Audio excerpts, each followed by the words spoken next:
Bismillah. C'est l'histoire de la fille du sultan et ne sultan que Dieu, subhanahu wa ta'ala. Son père ne voulait pas la marier. Il voulait la garder auprès de lui. C'est ainsi qu'il pensa un stratagème pour ne point accorder sa main. Le jour où un prétendant se présenta à lui, il lui dit: Si tu veux que je te donne ma fille, il faut que tu m'apportes la pomme de Alia, la fille de Mansour, qui vit au-delà des 7 bhors. Le prétendant alla voir le Dbar, afin qu'il lui trouve une solution. Après un moment de réflexion, ce dernier lui dit: Écoute-moi, je te promets et je te le jure, tu rapporteras la pomme de Alia, la fille de Mansour, mais à condition que tu me donnes quelque chose à toi en échange. Mais je te donnerai tout ce que tu voudras, trouve-moi seulement la solution, répondit le pauvre homme d'une voix implorante.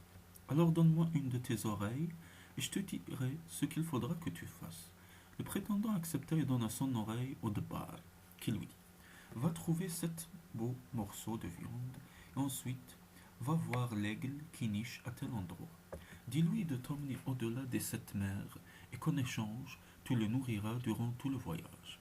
Dis-lui bien que c'est pour rapporter la pomme de Alia, la fille de Mansour. Il acceptera.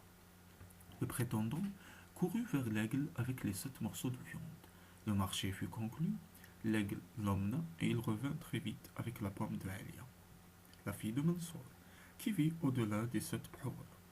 Il accourut chez le sultan, heureux, lorsque celui-ci lui dit: Écoute mon fils, il y a un autre prétendant à qui j'ai demandé l'impossible, mais il faut quand même attendre, on ne sait jamais. Au deuxième prétendant, il fut demandé de rapporter une stère de bois sur le dos du lion. Comme le premier, il alla demander au Dbar de l'aider à réaliser cet exploit. Et comme le premier, le Dbar lui demanda une oreille, exploit, en échange de ses conseils.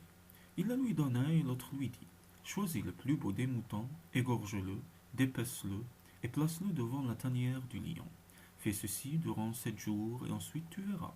Ce deuxième prétendant suivit à la lettre les paroles du Dbar.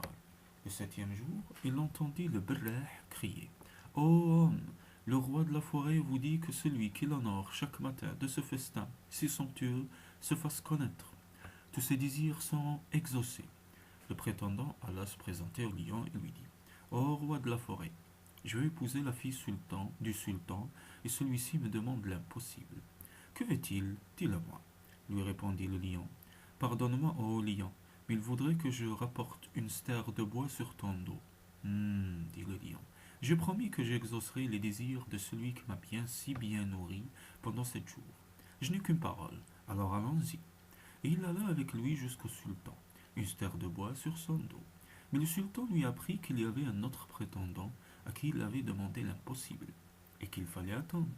À ce troisième, il fut demandé de rapporter le lait de la liane dans une outre faite avec la peau de son lionceau.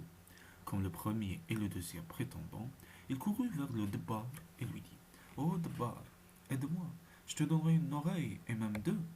Une seule suffira, lui répondit-il. Pendant 7 jours, tu offriras un festin à la liane qui est à tel endroit. Elle vient de mettre bas. Au 7e jour, elle acceptera de te donner du lait. Elle en aura plus qu'assez pour ses petits.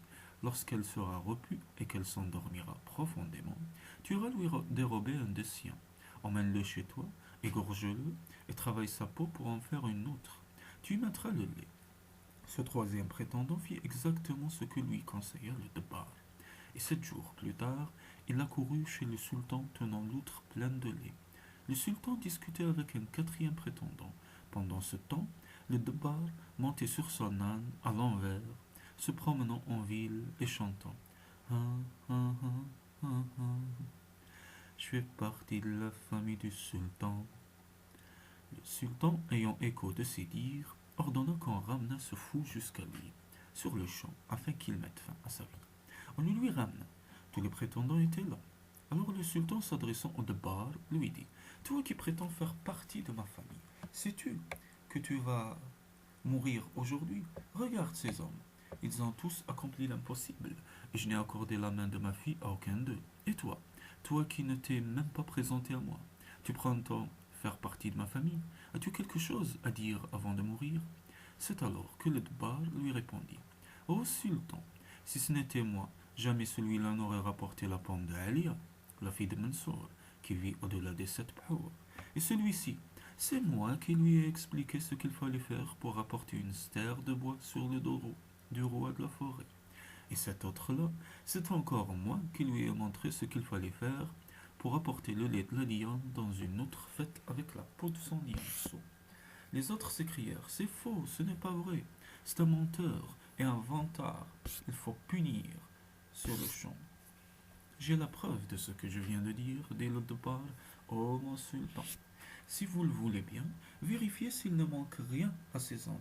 Le sultan s'empressa de le faire et découvrit qu'effectivement il manquait une oreille à chacun d'eux. Le Debar sortit les 3 oreilles d'une petite boîte expliquant qu'il en avait demandé une à chacun, en échange de ses conseils avisés pour accomplir chacun des exploits. Il ajouta: Ne suis-je pas le plus méritant? J'ai prouvé que je pouvais accomplir tous les exploits possibles sans même risquer ma vie.